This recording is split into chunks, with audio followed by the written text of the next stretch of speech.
22절까지입니다. 한 절 한 절 읽고 마지막 절은 같이 읽겠습니다.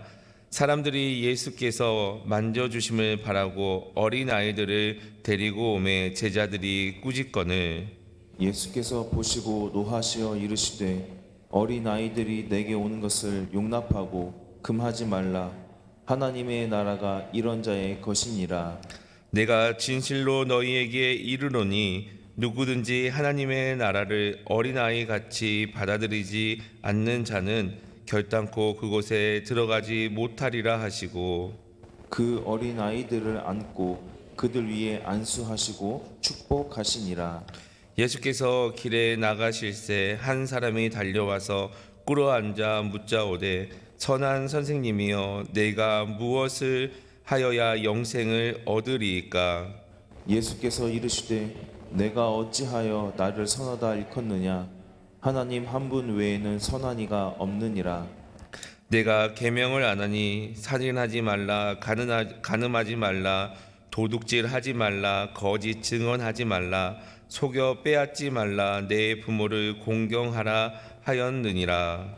그가 여짜오되 선생님이여 이것은 내가 어려서부터 다 지켰나이다. 예수께서 그를 보시고 사랑하사 이르시되 내게 아직 한 가지 부족한 것이 있으니 가서 내게 있는 것을 다 팔아 가난한 자들에게 주라. 그리하면 하늘에서 보화가 내게 있으리라. 그리고 와서 나를 따르라 하시니 그 사람은 재물이 많은 고로 이 말씀으로 인하여 슬픈 기색을 띠고 근심하며 가니라. 아멘. 오늘도 이 말씀이 우리의 하나님의 은혜가 되고 성령님이 경험하는 귀한 말씀이 되시기를 예수님의 이름으로 축복합니다. 오늘 본문의 13절과 16절의 말씀은 우리가 많이 들었던 말씀입니다.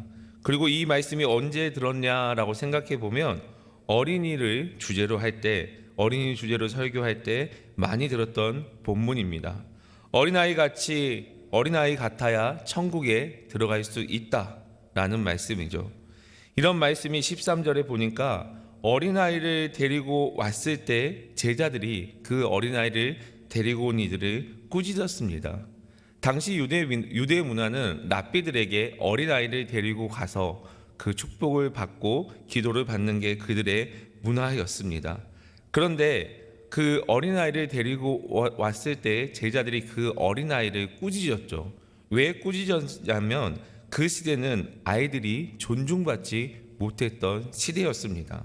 아이들이 기도받는 게 당연히 생각했던 문화였는데 존중받지 못했다라는 그 문화가 있었다라는 거죠. 아이뿐만이 아닙니다. 어제 말씀에서도 여자들이 존중받았지 못했다라고 우리가 들었는데요.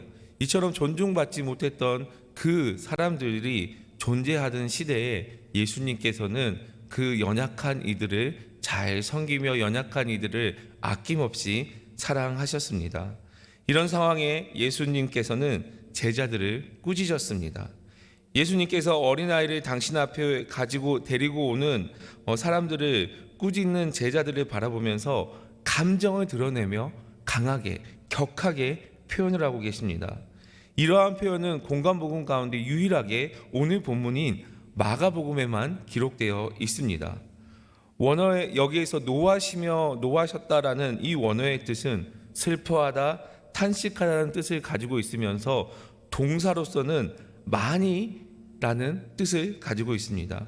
그래서 예수님께서 슬픔이 많았다, 탄식이 많았다라는 이런 표현이죠. 예수님께서 이러한 감정을 격하게 표현한 이유는 무엇이냐? 바로 불과 얼마 전에 예수님께서 어린아이에 대해서 말씀해 주셨는데 그것을 잊어버렸던 제자들의 안타까움과 또한 영적으로 깨닫지 못한 그 제자들의 영적인 무지함을 보고 예수님께서는 안타깝게 여기셨기 때문입니다. 그리고 어린아이처럼 하나님의 나라를 받아들이지 않으면 천국에 들어갈 수 없다. 어린아이와 같이 하나님의 나라를 품어야 한다라고 예수님께서는 그렇게 말씀하고 있습니다. 어린아이처럼이라는 이야기를 우리는 꽤 많이 들었습니다. 그런데 여러분, 이 어린아이의 특징이 무엇인지 생각해 보셨습니까? 어린아이의 특징이 무엇이냐면 바로 연약한 존재입니다. 보호자나 부모님이 없다면 생명을 유지하기 어려운 존재가 바로 어린아이죠. 이 땅에 살아가는 어린 생명, 그러니까 뭐 강아지나 그리고 뭐 송아지나 그리고 사람과 비교했을 때 우리 어린아이처럼 연약한 존재가 이 땅 가운데 없습니다. 여러분 생각해 보면 송아지도 송아지를 낳고 얼마 안 되면 소가 벌떡 일어나서 걷는 거 알고 계시죠? 그런데 인간이 걸어가기 위해서는 수많은 시간이 지나야 되고 수없이 넘어져야 걸어갈 수 있는 것처럼 생각해 보면 우리 인간만큼 연약한 존재도 없다라는 것을 우리는 깨달아야 합니다. 그런데 우리 주님께서 말씀하신 것은 이 어린아이 같이 무능력함을 깨달아서 그 어린아이 같은 마음으로 하나님의 능력을 바라보며 부모님이 없으면 죽을 수밖에 없는 어린아이라는 것을 기억하면서 우리가 하나님을 의지하며 주님을 의지하며 천국만이 우리의 소망이라는 것을 우리의 마음 가운데 새겨야 한다라고 이렇게 말씀하시죠. 어린아이가 부모가 없으면 길을 잃어버리는 것처럼 우리가 주님을 온전히 바라보지 못하면 우리가 길을 잃어버릴 수밖에 없습니다. 우리의 능력으로 할 수 없다라는 것을 깨닫고 하나님을 바라봐야 합니다. 하나님의 나라를 소망 가운데 품으시길 바랍니다. 그리고 하나님 외에 어떠한 대안이 없다라는 것을 우리는 깨달아야 합니다. 천국이 아닌 다른 곳이 있겠지? 천국이 아닌 다른 곳이 소망이 되겠지? 하나님이 아닌 것이 하나님이 나에게 구주가 되지 않아도 내가 어떠한 능력으로 해결할 수 있겠지? 라고 생각하는 게 바로 세상 사람들이 가진 마음이고 인간이 가지고 있는 잘못된 생각입니다. 사랑하는 성도 여러분, 하나님만을 절대적으로 믿으시길 바랍니다. 하나님만을 바라보시길 바랍니다. 우리 주님만을 의존하는 신앙이 바로 우리의 믿음입니다. 오늘도 그 믿음을 가지고 우리가 연약한 존재라는 것을 깨닫고 온전히 우리의 능력이 아닌 하나님의 능력을 바라보고 하나님만 의지하며 하나님의 나라를 소망을 품고 나아가시는 저와 여러분이 되시기를 예수 그리스도의 이름으로 간절히 축복합니다. 오늘 그리고 본문 17절에서 이렇게 말씀하고 있는데요. 우리 본문 17절 말씀 다 같이 읽어보도록 하겠습니다. 시작. 예수께서 길에 가실새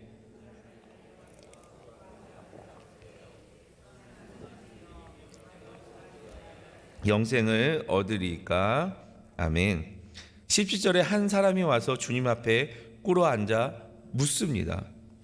누가복음에는 이 사람을 관원이라고 말하고 있습니다. 그리고 마태복음은 젊은 사람이라고 말합니다.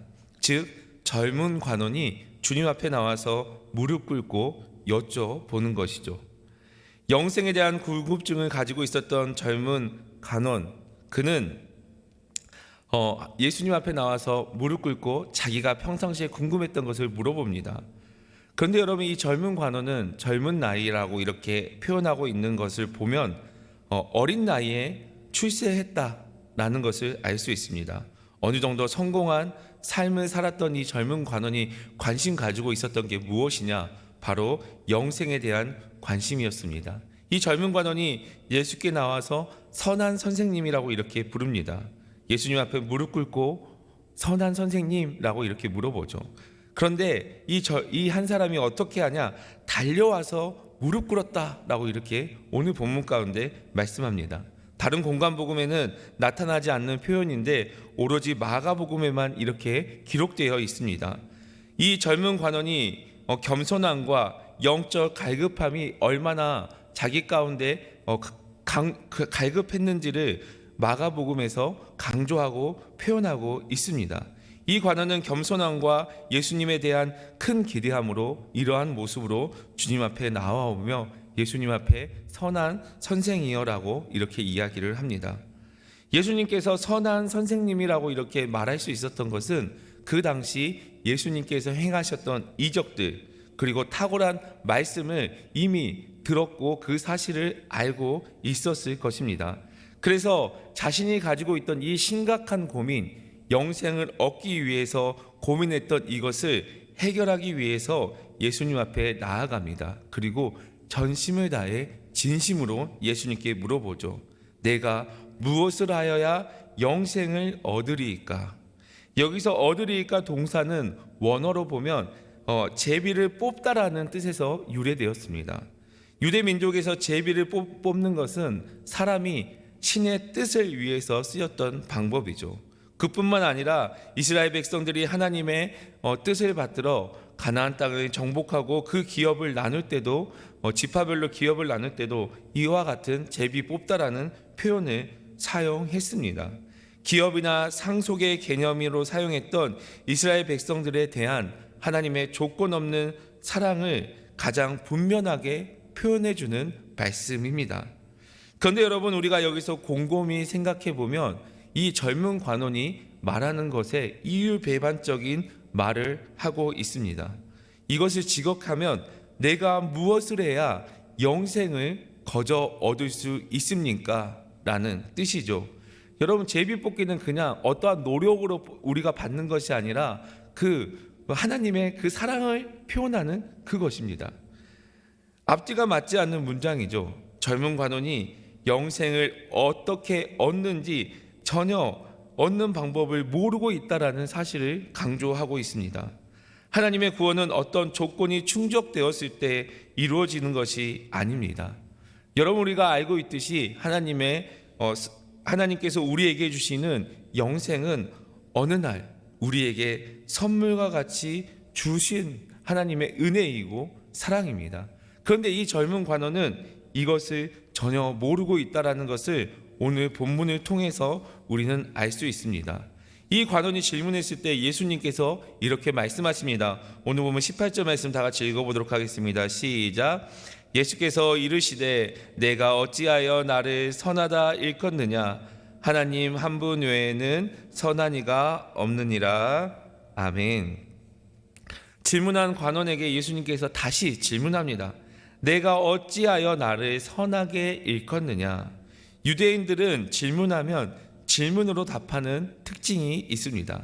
나를 선한 선생님이라고 하는데 왜 나를 선한 선생님이라 하느냐? 그리고 나서 선한 분은 하나님 한 분밖에 없다라고 이렇게 말씀을 하시죠. 그런데 여러분, 여기에서 바라보면 예수님께서 선한 선생님이라고 이렇게 이야기를 예수님 앞에 나아갔는데 질문 자체가 틀렸다, 질문의 초점이 잘못됐다라고 예수님께서 관원에게 그 질문을 바로 잡아주려고 합니다. 관원이 관원이 생각했던 선함은 자신의 힘, 자신의 능력, 그리고 어떠한 능력으로 이룰 수 있다라고 생각했습니다. 그래서 이 젊은 관원에게 이 진정한 선함은 우리에게 나오는 것이 아니라 하나님밖에 없다. 하나님께서 인간에게 주신 율법의 근본의 목적과 기능을 생각해 볼 때 율법을 통해서 선을 아무리 이룰지라도 영생을 결코 얻을 수 없다라는 것을 예수님께서 말씀하고 있습니다. 그리고 예수님께서 19절에 이렇게 이야기하고 있는데 내가 계명을 다 알고 있지 않니? 내가 계명을 다 알고 있잖아. 이것을 다 지켜야 한다라고 예수님께서는 말씀합니다. 이럴 때 젊은 관원은 내가 어려서부터 다 지켰습니다라고 이렇게 대답합니다. 다 지켰다라는 이 표현은 주님, 선생님, 내가 전심을 다해 지금껏 다 지켰습니다라고 이렇게 말하는 표현이죠. 그런데 이 다 지켰다라는 표현의 주체가 하나님이 아니라 바로 이 젊은 관원의 주체로 표현하고 있습니다. 율법을 지키면 이렇게 율법을 잘 지켰다고 생각했던 당시의 유대인들의 생각 가운데 그 율법을 지켰기 때문에 자신은 의무와 책임을 다 가지고 율법을 잘 지켰다라고 이렇게 젊은 관원은 인식했습니다. 그래서 이 젊은 관원이 얼마나 자기가 잘 지켰냐라고 이렇게 마음 가운데 표현하고 있냐면요, 마태복음에 이렇게 말하고 있는데 아직도 무엇이 부족합니까?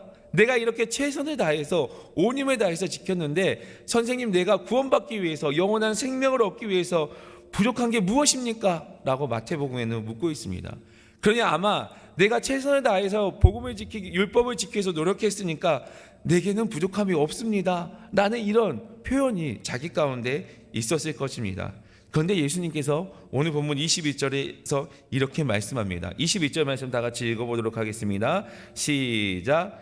예수께서 그를 보시고 사랑하사 이르시되 내게 아직도 한 가지 부족한 것이 있으니 가서 내게 있는 것을 다 팔아 가난한 자들에게 주라. 그리하면 하늘에서 보화가 내게 있으리라. 그리고 와서 나를 따르라 하시니. 아멘. 21절에 보면 여러분, 예수께서 그를 보시고 사랑하사 이르시되라고 이렇게 말씀하고 있는데, 원어로 보면 예수님께서 그를 보시고 그를 사랑하사 그에게 이르시되라고 이렇게 말씀하고 있습니다. 그라는 단어를 3번이나 반복하고 있죠.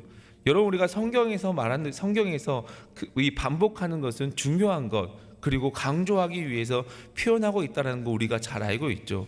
그라는 것, 젊은 관원을 예수님께서 이렇게 사랑을 표현하고 있다는 것을 알고 있습니다. 그리고 예수님께서 젊은 관원에게 이렇게 이야기했는데 그 젊은 관원에게는 근심이 되었습니다. 사랑해서 예수님께서 젊은 관원에게 이야기했는데 그 젊은 관원이 이 말씀을 듣고 근심이 되었죠.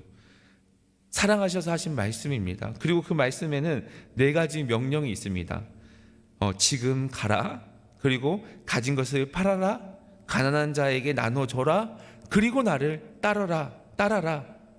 왜 이렇게 예수님께서 말씀하셨을까요?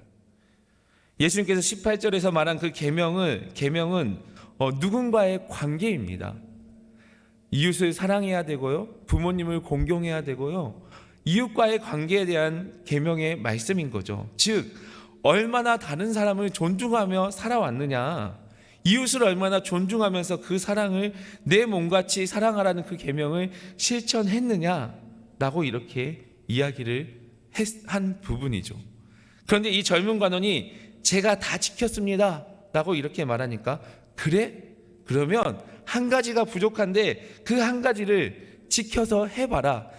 너가 정말로 전심을 다해서 이웃을 사랑하고 섬기며 내 몸과 같이 사랑했다면 이것을 할 수 있다? 그게 무엇이냐면 가진 것을 모두 팔아서 내 이웃을 위해서 섬겨라 라고 이렇게 이야기를 하고 있습니다.